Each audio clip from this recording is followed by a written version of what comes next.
आप सभी भारतवासियों को मेरा प्रणाम। मैं कौशिक आज एक और विषय में आपसे चर्चा करने आया हूँ और आज का विषय भी देखिए बहुत ही महत्वपूर्ण विषय है जो कि हमारे देश हित के लिए है।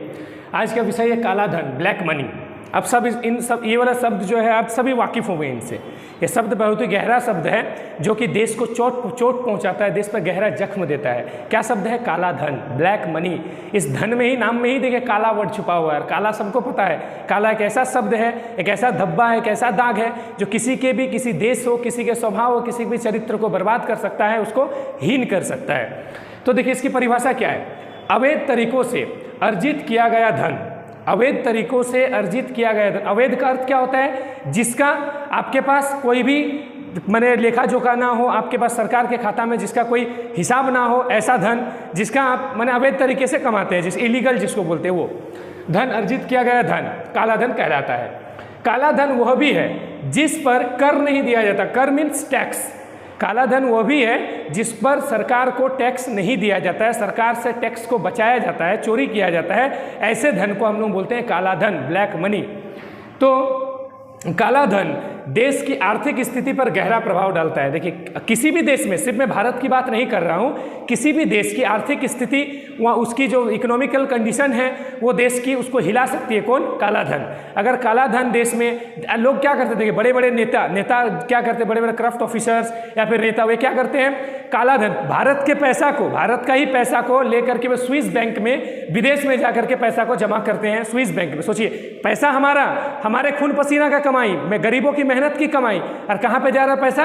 विदेश में। तो विदेश के बैंक में जब वो पैसा है, इसका मतलब क्या? वो पैसा विदेश, जिस देश के बैंक में, उस देश का काम में लग रहा है। हमारे देश के पैसा दूसरे देश के काम में लग रहा है। तो देखिए जैसा कि आप लोगों को पता है कि ईस्ट इंडिया कंपनी भारत में आया था, ठीक है। भारत में ईस्ट इंडिया कंपनी ने जब प्रवेश किया था तो उस समय सेम अभी का जो सिचुएशन, अभी हम लोग नहीं बोल सकते कि हम क्या बोलते हैं, हम लोग आज़ाद नहीं हुए अभी भी। जब तक हमारे देश से इस तरह के जो करप्ट ऑफिसर्स हैं, नेताएं हैं, घुसखोर नेता, इन सबको जब तक हम लोग हटाएंगे नहीं, तब तक हमारा देश पूर्णतः स्वतंत्र नहीं होगा। तो ईस्ट इंडिया कंपनी जब भारत आया तो सबसे पहले उन्होंने क्या किया? छोटे छोटे एरिया से, छोटे छोटे जगहों को अपना कब्जा जमाना शुरू किया। और धीरे धीरे जितने मुगल्स थे, अभी जितने हमारे देश के राजा, उस समय मुगलों का शासन था, तो मुगलों को धीरे धीरे अपने कंट्रोल में करना शुरू कर दिया और अपना एक पूरा सेना बना लिया।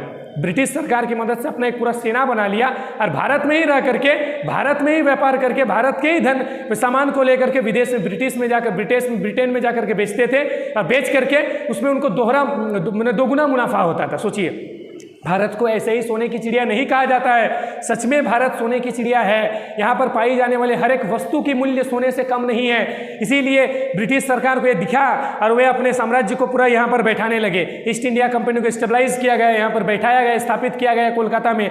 धीरे धीरे पूरे भारत पर वे कब्जा जमाने लगे और ऐसा कब्जा जमाए कि हम लोग उनके अधीन होना पड़ा। हम लोगों को स्वतंत्रता, उनसे हम लोगों का जो स्वतंत्रता है पूर्णतः उनके हाथ में दब गया, उनके पैरों पर हमारा गिर गया शीश।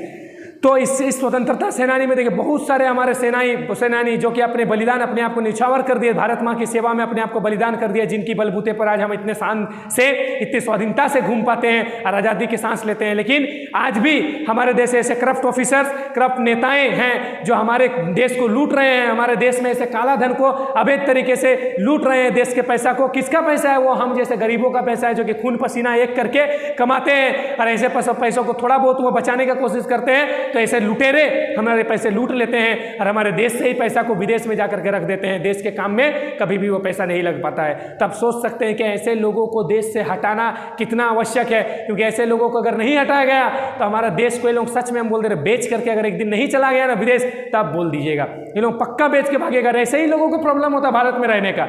हम एक पिछले वीडियो में बताए थे कि कुछ लोग हैं जो कि लगभग 4500 लोग हर साल पलायन करते हैं, भारत से माइग्रेशन करते हैं। तो क्या करते हैं, क्यों भागते हैं? उनका कहना है कि हमारे भारत में शिक्षा की कमी है, भारत में स्वास्थ्य की कमी है, भारत में सिक्योरिटी उनको नहीं मिल पा रही है, सुरक्षित महसूस नहीं कर रहे हैं। तो देखिए कुछ हद तक उनका कहना सही है, लेकिन उनका असली मकसद क्या है? पूरा पैसा निचोड़ लिया है भारत का, लूट करके विदेश में उन लोग जमा कर दिया, विदेश में शिफ्ट हो जाना है। उनका पहला मकसद ये है।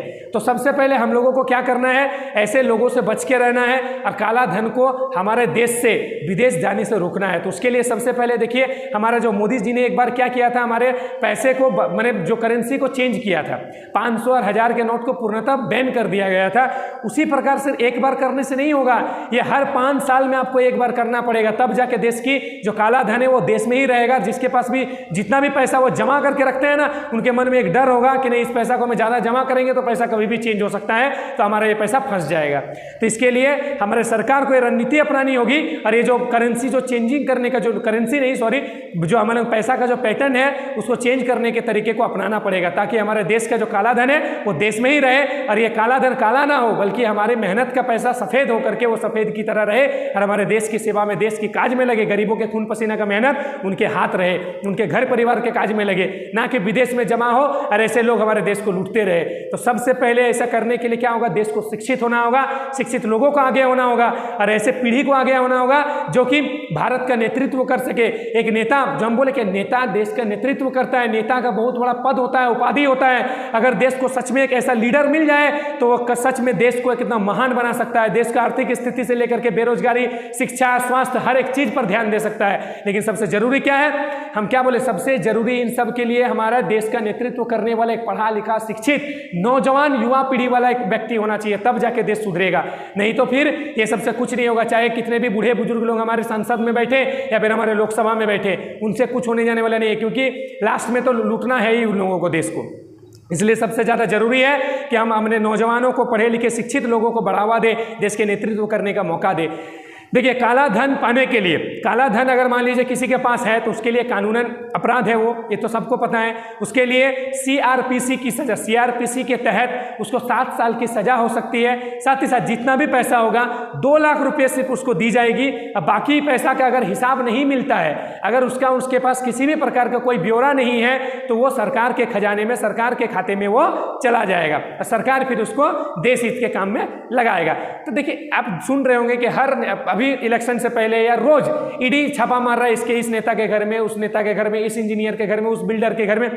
सिर्फ 1-2 नहीं, हम तो बोल रहे हैं हमारे देश के 90% ऐसा नेता है और ऐसे बिल्डर्स, इंजीनियर्स, अमीर करोड़पति लोग हैं जो कि जिनके पास काला धन असीमित है, जिनको हम लोग कभी भी, मैंने असीमित मैंने आप समझ सकता, अनगिनत, जिसकी कोई सीमा नहीं है। सोचिए, और वो पैसा किसका है, हमारा और आपका पैसा है, गरीबों के खून पसीना का पैसा है, जो वे लूट करके दबा करके बैठे हैं। तो इसका देखिए नुकसान किसको हो रहा है, उनको कुछ नुकसान नहीं है। अगर उनको आज ईडी पकड़ भी लेता है, अगर उनको जेल भी हो जाता है, तब देखेंगे 1 महीना के बाद उनको सजा मुक्त किया जाता है, क्योंकि उनके पास पैसे की पावर होती है, जो कि हम जैसे गरीबों के पास कभी नहीं हो सकती है। क्योंकि हमारे पास धन आता तो है, लेकिन वो तुरंत चला भी जाता है। लेकिन ऐसे लोग, जमीर लोग जो काला धन दबा करके बैठे हैं, ये लोग क्या करते हैं, हमारे खून पसीनों की मेहनत को अपने नीचे दबा करके रखते हैं, अपने कामकाज में लगाते हैं, देश हित में कभी नहीं लगाते हैं। और अगर कोई गरीब व्यक्ति उनके मदद मांगने के लिए जाए तो उनको लात मार के बाहर निकाल देते हैं। सोचिए, हमारा पैसा, हमारा हक, लेकिन हमें नहीं मिलता है। तो ये कब मिलेगा हमारा हक, जब हम जैसे युवा पीढ़ी को नेतृत्व करने के लिए उतरना होगा, हमारे कानून व्यवस्था को मजबूत करना होगा, देश के युवा पीढ़ी को आगे बढ़ना होगा, तब जाके देश को हम लोग आजाद कर सकते हैं। ऐसे घुसखोरों, ऐसे बेईमान लोगों से, ऐसे लोगों से हम लोग अपने आजाद भारत को और सुंदर, सुशाल और पवित्र देश बना सकते हैं। इसलिए आपसे मैं आग्रह करूंगा कि सबसे पहले इस बार देखिए, फिर अभी विधानसभा का वोट होने जा रहा है, तो विधानसभा का वोट में हम लोग अक्सर मार कहाँ खाते हैं, हम लोग किसी पार्टी विशेष पर ज़्यादा ध्यान देते हैं। अरे भाई, आपको पार्टी, मान लीजिए कोई बीजेपी का समर्थन है, कोई कांग्रेस का समर्थन है, कोई किसी दूसरे पार्टी के समर्थन है, तो आप अगर समर्थन है, आपको लगता है कि नहीं, अगर सेंट्रल में हमारा नेता रहना चाहिए, तो मान लीजिए आपको चाहिए था कि नरेंद्र मोदी जी सेंट्रल में होना चाहिए, तो सेंट्रल में नरेंद्र मोदी जी आ गए हैं। अगर विधानसभा क्षेत्र में आपके क्षेत्र से कोई कमल छाप पे, बीजेपी के या कांग्रेस छाप पे अगर कोई नेता लड़ता है, आप सिर्फ छाप देख करके वोट मत दीजिए। आपको उस लीडर का काबिलियत देखना है, उसकी वो कैसा काबिल है कि नहीं।